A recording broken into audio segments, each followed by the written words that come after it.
Every day at Sierra, you'll find top brand apparel, footwear, and gear for 20 to 60% less than department and specialty store prices. And during clearance time at Sierra, those incredible prices are 40 divided by 2.5, carry the 1, even lower. And when you shop clearance at Sierra, you can save a whole lot more on everything you need to get active and outside. That's a lot of saving. Epic brands, vast selection, teeny tiny prices. That's Sierra. Visit your local Sierra store today or shop online at Sierra.com.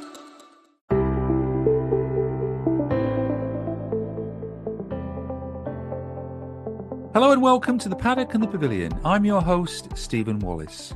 In today's episode, we're heading back onto the turf for a breeze through the 2025 racing year, joined by Racing Post bloodstock journalist Kitty Trice.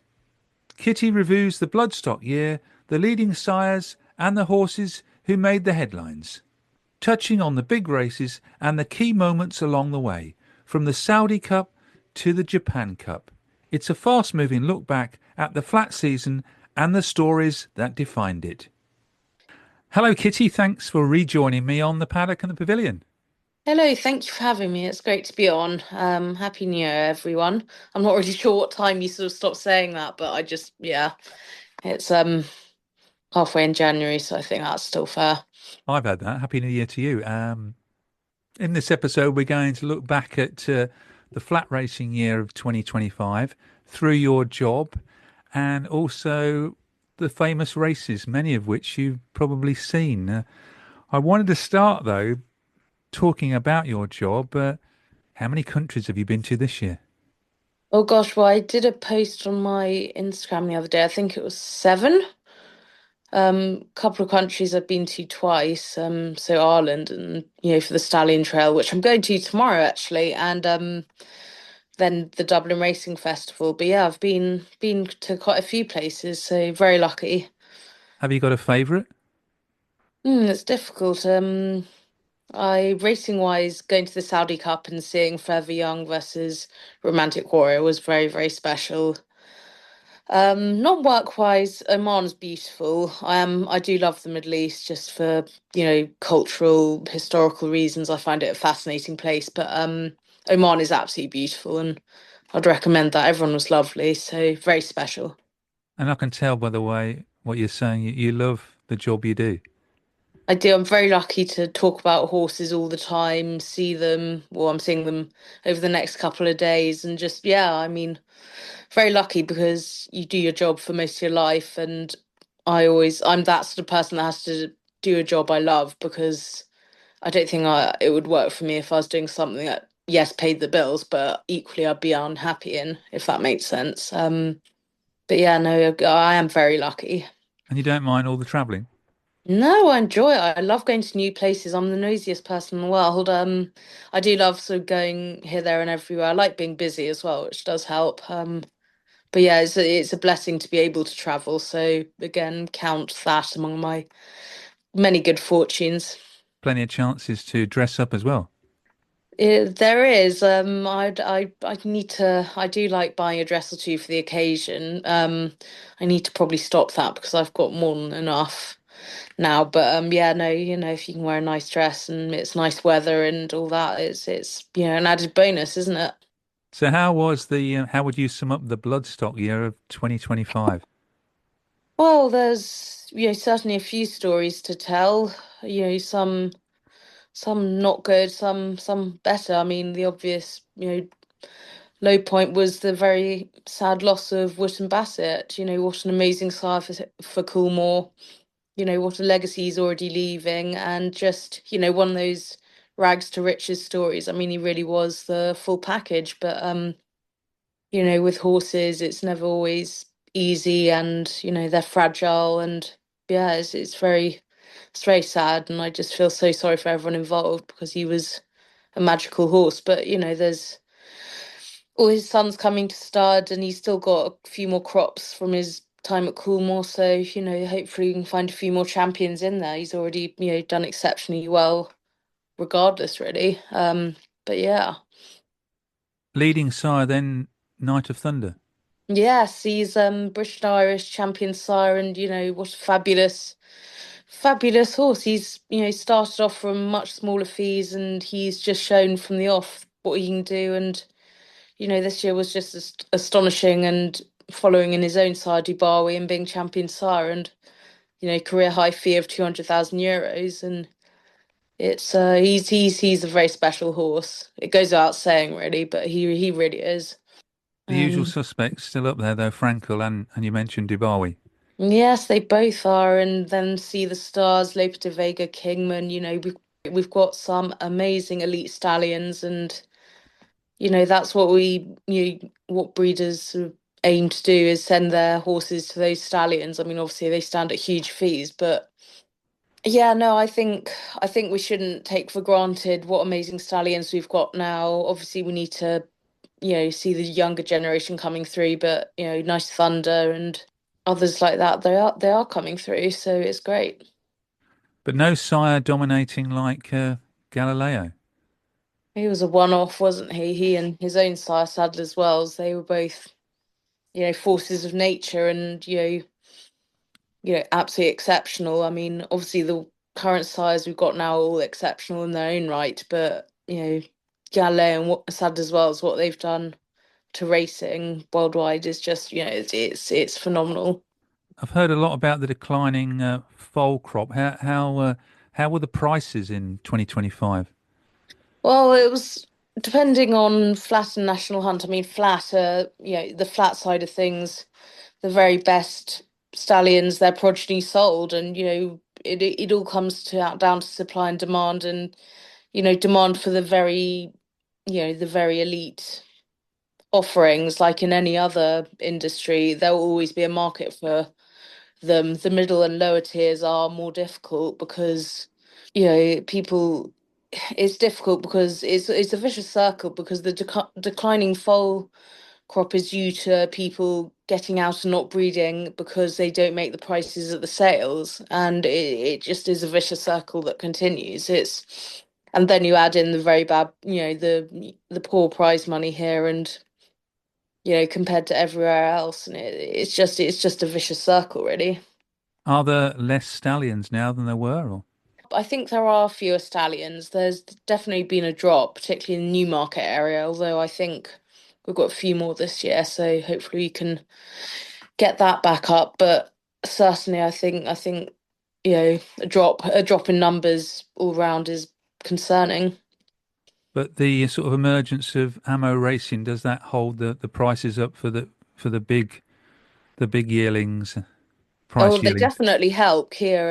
When they come to town, it's very positive news for those offering yearlings and that sort of thing. And then you've got obviously Godolphin ever present, which has been a backbone of the breeding industry as well. So yeah, there's still players at the top, but there's relatively fewer than what there have been. I think you've got Godolphin, Coolmore, Ammo, Jubmont to a lesser degree, but it is obviously with those prices, it's harder to compete and pay for yearlings of that caliber. Let's move on then to the races of 2025, many of which you probably witnessed yourself, and you've already mentioned the Saudi Cup. I think the richest race in the world. Yes, yeah, it is. It was a great race. It was just built up to be a clash, and that's what it proved. It was a great finish, and I think Forever Young and Romantic Warrior pulled sort of 13 lengths clear of, pretty good yardsticks. So it was just a fantastic place to be at and to see the race and to see the Japanese celebrate so much. And he went on to win the Breeders' Cup Classic. So, form was franked. It was, a great race to be part of and report on. And are both horses now retired, or is Romantic Warrior carrying on? They're both carrying on. I think Really? Forever Oh, Young fantastic. is Yeah. going back to the Saudi Cup. It's the Japanese love racing their horses. These entires keep on racing. They don't retire at two or three. I'm not saying it's better or worse, but it's a different model, and it's a thoroughly admirable model because you want to race horses, you want to demonstrate their longevity and soundness and toughness, and it's great to see him again this year. So quite possible that could be a rerun in 2026. I don't think Romantic Warrior is going, unfortunately. I think he's staying in Hong Kong, but I'm sure Bever Young will be tested again. But he's a top-notch horse. He's great. He's a pleasure to watch, really. Take a lot to beat that race in 2026, won't it? Yeah, it was just such a clash between two fantastic horses, and I went out feeling neither deserved to lose because they both gave their all, and it was a shame someone had to lose, but I hate the phrase that lost nothing in defeat, but it's true of Romantic Warrior. He did all he could and went out on his shield. He was, he's a megastar. They both are. He certainly did that, and he only lost by a neck. I've written down quite a lot of other big races here. What were your other favourites in 2025? Oh, that's a difficult one. What were my favourites? I really did enjoy the eclipse. I remember watching it from my phone in France because I think I was on holiday at that point, and just seeing Delacroix go from a pretty unpromising position and then storming home with that turn of foot. I think he's a beautiful horse anyway, but that was a top win over of another very, very good horse in Ombudsman as well. And I did enjoy seeing Field of Gold win the St James's Palace as well. That was fantastic to see what he did there. And he's another one who's coming back. So too many races to count really, but there's been some great ones to be a part of really.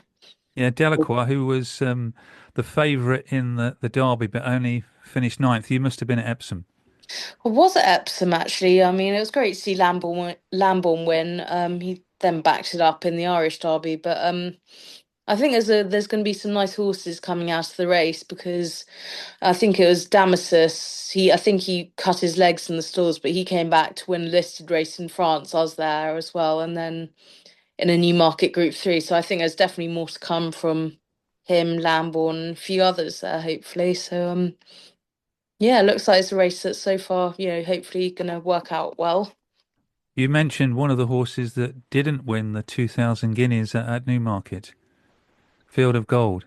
Yes, that was caused a bit of controversy. I'm not gonna remark on I don't think I'm gonna remark on the whole jockey issues because it's such a tough job being a jockey, and also then you have being a trainer, you have to get results for leading owner breeders. I mean, you know it was a difficult situation to be part of for everyone involved, but hopefully everyone's moved forward. He's a top horse, and I want to see him come back and win well this year, so fingers crossed.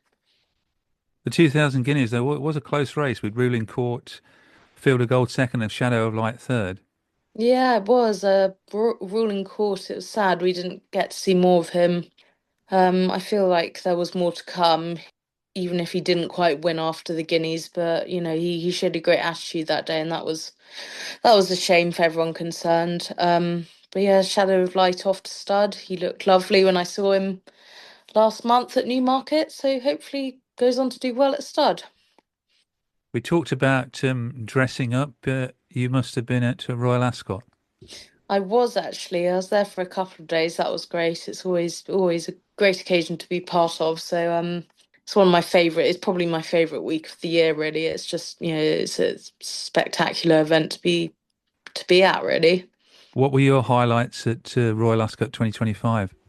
Oh gosh. So I have to say, Ombudsman was very very impressive.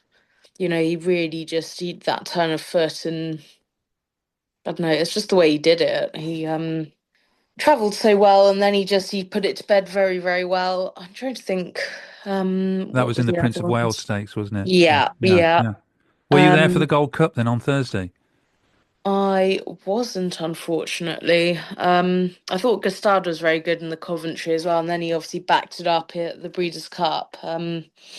Another great horse bred by Kelly Thomas. She that horse is a half brother to Van Dyke, so she's had a great time with things. So but no, that those were my two highlights, I'd say.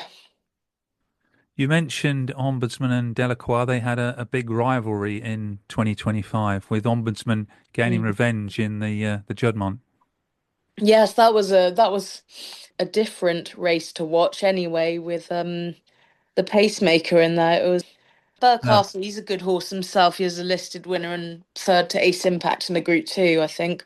But yeah, no, that was, again, showed Ombudsman to be, seriously top-notch horse. I don't think it was run to suit Delacroix, but both top class throughout the year, and we get to see more of Ombudsman this year. And Delacroix, he'll have covered his first book of mares by then in a few months. it certainly was a year, you've mentioned it already, of pacemakers, and we had an extraordinary Sussex Stakes at Goodwood.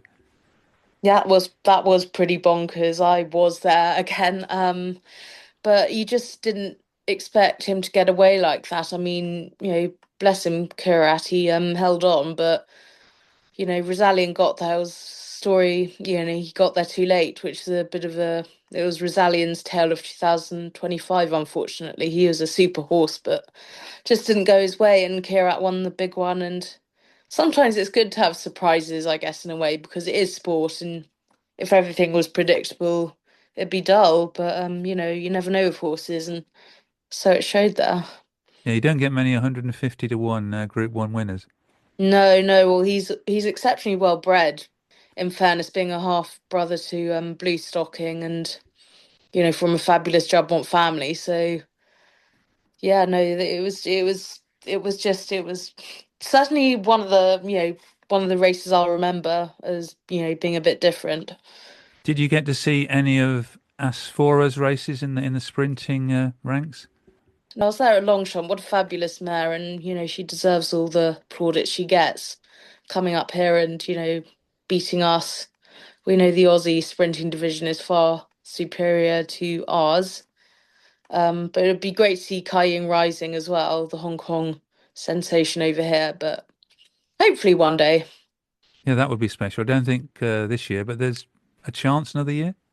Chance another year. I mean, him at full flight, he really would be something to behold. I think he was amazing in Hong Kong. Just watching the video in the office of him, the replay, it was stunning.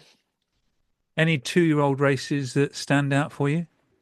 Well, I'm a really huge fan of Zavateri, and him beating Gustard like that in the national stakes at the Curragh. I mean, amazing family. I think he's from the family of Zarkava anyway, and it was a year where Zarkava's family really did, grow again with but yeah, no, he was such a bonny little horse, and to see him come out and win like that in a terrier, so duel, that was fantastic. So yeah, that was probably my highlight 2-year-old, I'd say, and hopefully he can go on this year for Eve Johnson Housen and all the team. One horse that stood out in 2025 obviously was Calandigan. Oh gosh, amazing. I mean, it started on a very sad note for the Aga Khan team with the loss of His Highness, but they had their best year since 2005, and to wrap it off with Calandigan winning the Japan Cup, I mean, it's fantastic. And Francis Graffard is a, awesome trainer, and that horse, he just is, he's got better and better. It's looking forward to seeing what he does this year. That's some job when you're getting a horse to win a Group 1 on, I think, the 30th of November.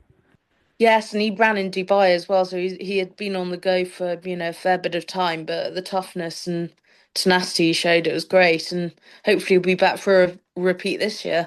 Was it Champion Stakes, King George? He won at Grand Prix de Saint-Cloud and then the Japan Cup. So four Group Ones, it's not to be sniffed at, to say the least. and you said you were at Longchamp for the Arc. Yes, that was a great race as well. Darius, he's it was special being a son of See the Stars, who himself won the Arc, and beautifully bred son of a Group One winning mare as well. And it's again such a beautifully nurtured Aga Khan family, and two very good 3-year-olds with Minnie Hawk in second as well. Such a thrilling finish. And the Breeders' Cup, you've mentioned Forever Young that won the Breeders' Cup Classic. Did you get there? No, I didn't go there this year, but it was just great to watch anyway. Back at Del Mar again, but cracking race as well, and Del Mar's a great place to go to. So hopefully Breeders' Cup again another time, but it was good to watch it anyway from here. But of all those races, would it be that Saudi Cup race which should be your favourite of 2025? Definitely up there. I can't really pick a favourite one, but if I had to pick that, it would probably be near the top anyway. I find it hard to pick one when there's been, a lot of highlights. And what about your favourite? I'll give you three horses of 2025. Oh, I do love Minnie Hawk, just the pedigree, and she's a beautiful filly anyway. I think she's fabulous. I would probably put Darius in there as well because I think he's got so much to offer. He's still very lightly raced, and I love those silks. They're so iconic. And then probably the third one would be I'm going to give it to Saviteri, I think, because he's just such a little dude. He's so tough. So yeah. I think they're all back for this year, so happy days. And of all those festivals you get to, where you get to dress up, which is the one you enjoy the most? I do love Royal Ascot, but having said that, I think Goodwood is great fun, and then the Deauville meeting, summer meeting is great during the sales. So probably one of those three. And looking ahead to 2026, what are you looking forward to on the course and in the breeding shed? On the course, just I'm looking forward to seeing how the classics play out. There's so much, to look forward to there, and again, all the big meetings really. But I do love going to my sort of local smaller meetings as well, like Sandown on a sort of quieter day. That's also great. Breeding, I'm just looking forward to seeing the stallions. So the Irish Stallion Trail will be great fun, and then going to the sales, seeing the yearlings, that'll be great. So there's that sort of thing really. Can you give us like one horse and one stallion to look out for in 2026? So one stallion I would say is I'd say Palace Pier, just because I think he made a really good start with Lowther winner and two other group winners. But I think, his progeny will get better as they get older. He did, and he's got classically bred, horses in the pipeline. One horse to watch, I would probably say, I mean, mm, I really liked the way Hawk Mountain won the Futurity. I think that could be a race to follow because I think there's some good horses in there and it's quite difficult going. So I think Lambourne's three parts brother Action was second. So I don't think he loved the ground, but I think that could be a race to follow anyway with the form lines anyway. Well, thank you for that. I don't know how you remember all these three parts brothers. You must go to sleep with the. No, I just look at the pedigrees too much. I love doing it. Well, thank you very much for coming back on the Paddock and the Pavilion, and enjoy your racing year of 2026. Thank you so much for having me, and you too as well. Have a lovely year.